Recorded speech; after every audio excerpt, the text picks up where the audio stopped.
Salam Bapak Ibu Saudara yang dikasihi oleh Tuhan Yesus Kristus. Salam sejahtera buat kita semua dimanapun berada. Pada kesempatan yang berbahagia hari ini, berjumpa kembali dengan saya, Pendeta Yohanes Ratu Eda. Apa kabar Bapak Ibu Saudara? Doa dan harapan saya kiranya Bapak Ibu Saudara dalam keadaan sehat, tetap semangat, dan senantiasa mengucap syukur kepada Tuhan, oleh karena Tuhan itu baik buat kita. Dia tidak pernah meninggalkan dan melupakan karya tangannya.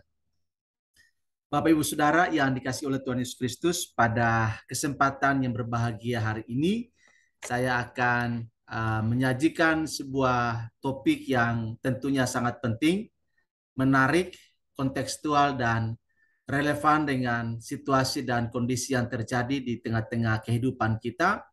Dan topik ini juga saya pastikan bisa menambah wawasan, menambah pengetahuan, dan juga akan menolong kita dalam menyikapi segala sesuatu yang terjadi di dalam area-area kehidupan kita. Topik kita pada hari ini ialah tentang Tuhan, politik, dan suara mayoritas. Tuhan, politik, dan suara mayoritas.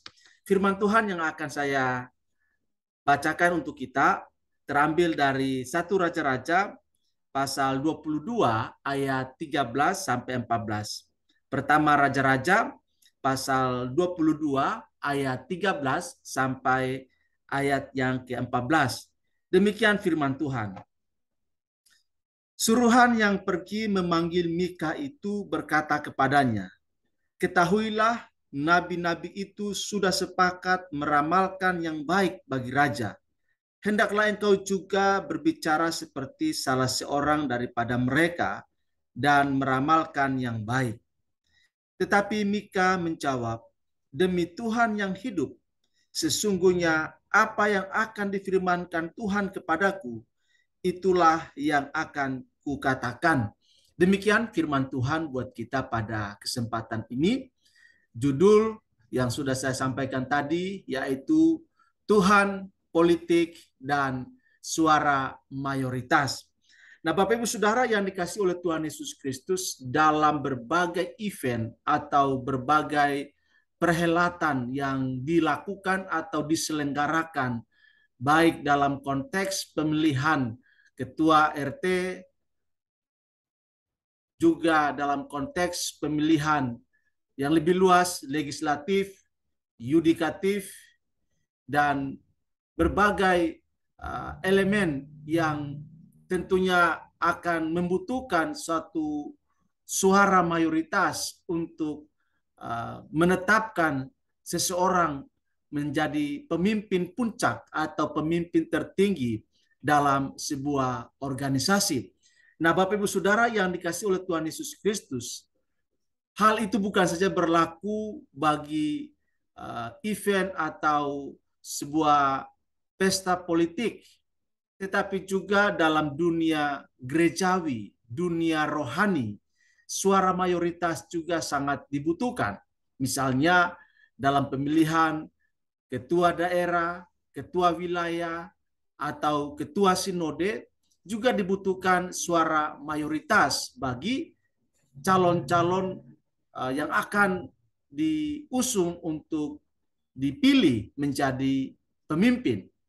Nah, Bapak Ibu Saudara yang dikasihi oleh Tuhan Yesus Kristus, proses tersebut berlangsung dan pada akhirnya diperoleh sebuah keputusan bahwa yang terpilih adalah suara mayoritas, dan itu sudah berlaku secara umum baik di dunia politik maupun di dunia rohani atau dalam organisasi sekuler maupun dalam organisasi agamawi atau organisasi rohani.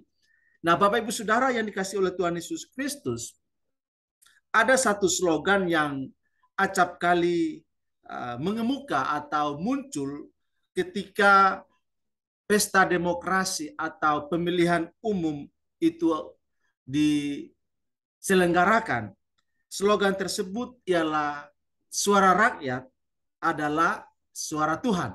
Ya, suara rakyat adalah suara Tuhan.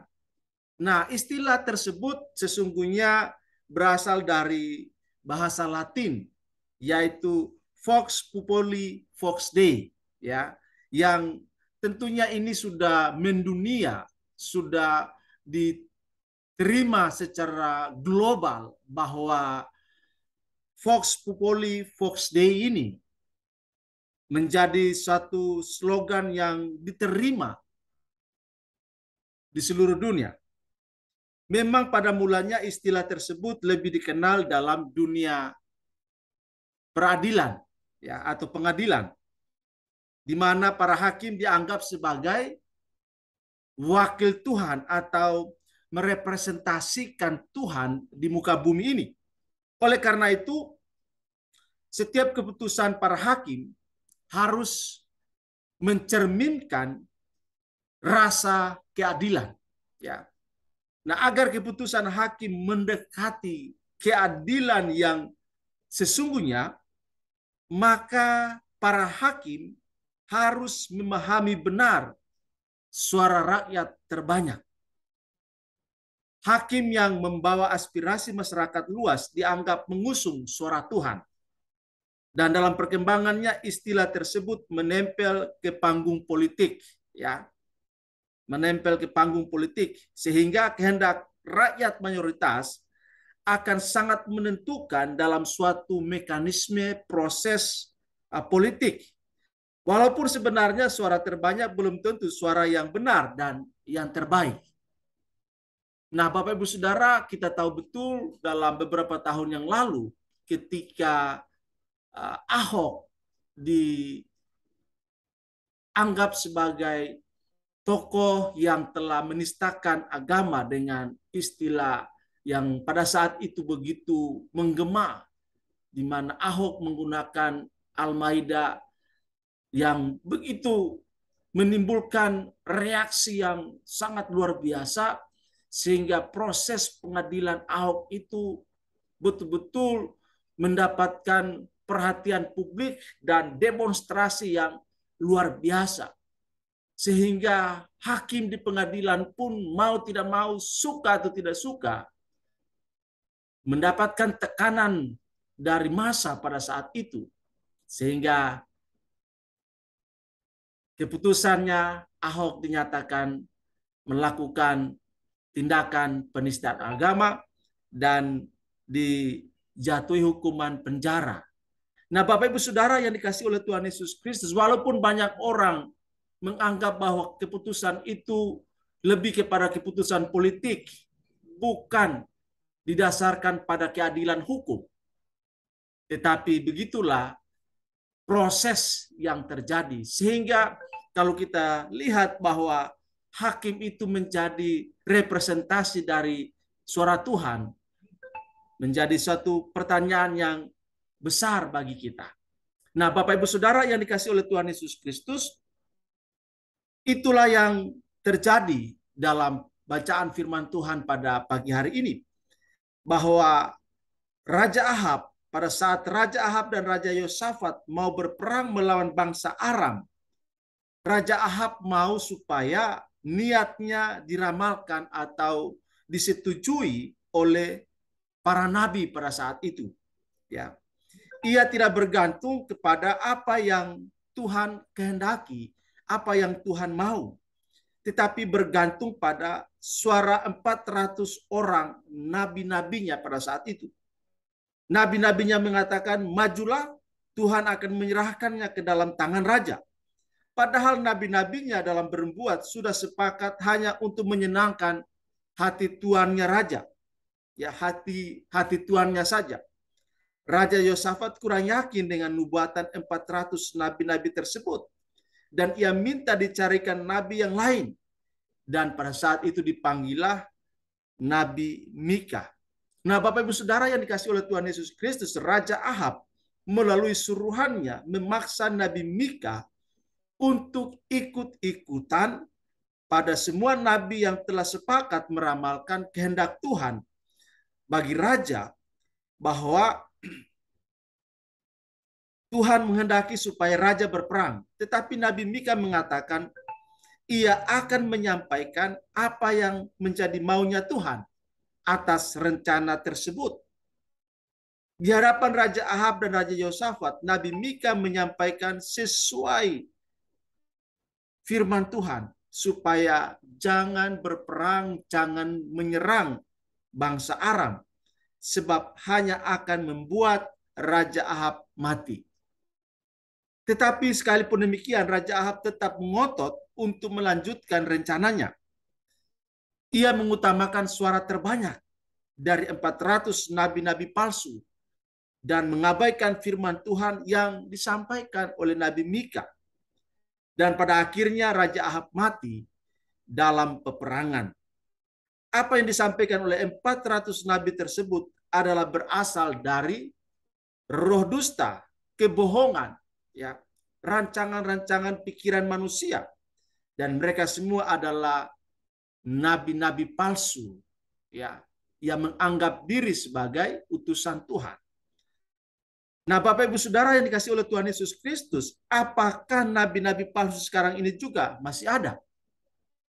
Tuhan Yesus mengingatkan kita, waspadalah terhadap nabi-nabi palsu yang datang kepadamu dengan menyamar seperti domba, tetapi sesungguhnya mereka adalah serigala yang buas. Ya. Rasul Paulus juga mengatakan, karena akan datang waktunya, orang tidak dapat lagi menerima ajaran sehat, tetapi mereka akan mengumpulkan guru-guru menurut kehendaknya untuk memuaskan keinginan telinganya. Mereka akan memalingkan telinganya dari kebenaran dan membukanya bagi dongeng. 2 Timotius 4 ayat 3-4. Nah, Bapak Ibu Saudara yang dikasihi oleh Tuhan Yesus Kristus, ketika ada hamba Tuhan mengundang khotbah dan mengatakan kalau khotbah jangan berbicara tentang perzinahan, rentenir, atau perjudian, nanti jemaat tersinggung. Hamba Tuhan yang seperti itu kita harus hati-hati. Dan kalau pengkhotbah yang diundang juga menurut saja, wah, ini akan menjadi klop dua-duanya. Hamba Tuhan palsu. Hamba Tuhan yang berbicara hanya untuk menyenangkan hati pendengarnya saja adalah hamba Tuhan yang palsu. Dan kita tahu beberapa waktu yang lalu dalam pesta politik di Indonesia, ada hamba-hamba Tuhan yang menyatakan bahwa calon ini sudah menang. Mereka mendeklarasikan dan itu adalah suara Tuhan. Tapi pada akhirnya juga secara hukum apa yang dikatakan oleh pendeta-pendeta tersebut tidak benar. Mereka adalah nabi-nabi palsu, hamba-hamba Tuhan palsu yang berbicara bukan berdasarkan firman Tuhan, bukan berdasarkan apa maunya Tuhan, tapi berdasarkan apa maunya duit. Nah, Bapak Ibu Saudara yang dikasihi oleh Tuhan Yesus Kristus, kita saat ini berada dalam tahun-tahun politik. Dan tentunya di tahun-tahun politik seperti sekarang ini menuju kepada 2024, maka akan bermunculan partai-partai politik baru. Dan informasi yang saya dapatkan ada sekitar 25 partai baru yang akan menjadi peserta di dalam pesta demokrasi 2024. Dan yang menarik ialah bahwa partai-partai tersebut tentu ada guru spiritualnya, ada hamba-hamba Tuhan di dalamnya, dan mereka akan berbicara untuk menyenangkan orang-orang yang diusungnya menjadi pemimpin. Dan ini harus diwaspadai, kita harus berhati-hati supaya jangan sampai terjebak dalam kepalsuan tipuan politik yang dilakukan oleh para pendeta, oleh hamba-hamba Tuhan. Nah, Bapak Ibu Saudara, yang menjadi pertanyaan adalah apakah memang suara mayoritas itu adalah suara Tuhan? Apakah memang ketika terpilih itu adalah sebuah keadilan? Fakta menunjukkan kepada kita bahwa ketika pemilihan berakhir, seringkali ada kelompok-kelompok yang tidak puas. Seringkali ada konflik-konflik yang berujung kepada perpecahan. Dan secara khusus dalam dunia organisasi gerejawi atau organisasi rohani seperti sinode. Dalam pemilihan-pemilihan ketua sinode, acap kali selalu ada barisan-barisan terluka, barisan-barisan sakit hati, oleh karena permainan-permainan politik kotor, oleh karena adanya deal-deal sebelum pemilihan itu dilakukan. Dan tidak sedikit ada yang juga melakukan black campaign. Nah, Bapak Ibu Saudara, apakah itu ketika orang-orang yang melakukan black campaign dan melakukan politik kotor, serta menggunakan mamon demi sebuah jabatan, lalu dia terpilih, apakah itu adalah suara Tuhan? Perlu menjadi perenungan bagi kita. Jangan sampai kita terjebak dalam kesimpulan yang salah, kesimpulan yang keliru. Mekanismenya tidak beres, prosesnya penuh dengan intrik-intrik jahat. Lalu ia terpilih dan kita berkata, inilah pilihan Tuhan, inilah suara Tuhan, inilah kehendak Tuhan. Nah, Bapak Ibu Saudara yang dikasihi oleh Tuhan Yesus Kristus, saya pikir itu bukan kehendak Tuhan. Tapi itu adalah suara terbanyak manusia, bukan suara Tuhan. Sebab kalau datangnya dari Tuhan, maka seluruh proses mekanisme itu berjalan sesuai dengan koridor, sesuai dengan frame kebenaran firman Tuhan, tanpa dimasuki, diboncengi oleh black campaign, money politik, dan perbuatan-perbuatan intrik-intrik jahat lainnya. Itu yang dikehendaki oleh Tuhan. Tetapi suara mayoritas selalu melakukan intrik-intrik jahat. Dan ketika itu terjadi, banyak orang yang menjadi diam. Dan ketika orang yang diusungnya itu berhasil, terpilih, maka kesimpulan akhir bahwa itu adalah suara Tuhan. Bapak Ibu Saudara yang dikasihi oleh Tuhan Yesus Kristus. Tuhan, politik, dan suara mayoritas harus kita dudukkan secara tepat dan benar. Sebagai orang percaya, sebagai orang beriman, Tuhan adalah Maha Kudus, Maha Suci, Maha Sempurna. Dan jalan-jalan Tuhan itulah jalan-jalan yang sempurna, jalan-jalan kebenaran yang akan menghadirkan keadilan, kemerdekaan, dan damai sejahtera. Tetapi jalan-jalan politik selalu beriringan dengan suara mayoritas. Sehingga kesimpulannya tentu politik dan suara mayoritas belum tentu apa yang dikatakan bahwa itu adalah suara Tuhan. Belum tentu. Bagaimana bisa kita katakan politik dan suara mayoritas bahwa itu adalah suara Tuhan, sementara mekanismenya, prosesnya berjalan dengan hal-hal yang tidak sesuai dengan kehendak Tuhan. Tentu kita harus objektif dalam meramu sebuah pernyataan bahwa kalau Anda menang sesuai dengan kehendak Tuhan, maka itu benar. Tetapi kalau Anda menang dengan suara mayoritas, intrik-intrik politik, black campaign, dan sebagainya, maka saya pikir Anda keliru kalau Anda mengatakan bahwa itu adalah suara Tuhan. Nah, Bapak Ibu Saudara yang dikasihi oleh Tuhan Yesus Kristus, sekarang ini banyak bermunculan hamba-hamba Tuhan seperti nabi-nabi palsu dalam perjanjian lama, juga perjanjian baru. Mereka menyuarakan bahwa itu adalah suara Tuhan, padahal duit yang bekerja di balik itu semua. Karena itu, waspadalah supaya jangan sampai Anda terjebak dan akhirnya mengatasnamakan Tuhan, padahal itu bukan yang diinginkan oleh Tuhan. Nah, Bapak Ibu Saudara yang dikasihi oleh Tuhan Yesus Kristus, hamba Tuhan, pendeta, nabi yang sejati harus berbicara atas nama Tuhan dan bagi kebaikan pendengarnya. Dan kalau itu adalah suara Tuhan, suara kenabian yang disajikan, disampaikan, maka selalu menghadirkan damai sejahtera, menghadirkan kebenaran, menghadirkan keadilan. Sehingga itulah indikator kalau memang orang tersebut adalah nabi Tuhan, nabi sejati, hamba Tuhan sejati, maka dia selalu berbicara atas nama Tuhan dan selalu menjalankan itu secara konsisten sesuai dengan frame jalur yang Tuhan kehendaki. Karena itu, Bapak Ibu Saudara, mari berjalan sebagaimana yang Tuhan kehendaki.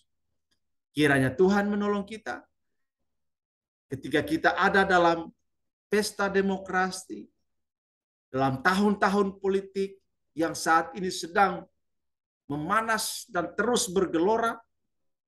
Sebagai umat Allah, sebagai gereja Tuhan, mari kita terus berdoa supaya konstelasi politik selalu dalam kondusif, ada intervensi Tuhan di dalamnya, dan kita percaya proses mekanisme ini berjalan dengan lancar, berjalan dalam pemberkatan Tuhan sampai 2024, dan boleh terpilih pemimpin-pemimpin yang sesuai dengan kehendak Tuhan. Bukan suara terbanyak, apalagi penuh dengan intrik-intrik jahat, black campaign, dan money politik. Perlu kita waspada sehingga Tuhan, politik, dan suara mayoritas menjadi satu barometer untuk kita ukur benarkah prosesnya sesuai dengan kehendak Tuhan atau tidak. Kita akan lihat pada waktunya nanti. Sampai bertemu, Tuhan berkati, dan salam untuk kita semua. Amin.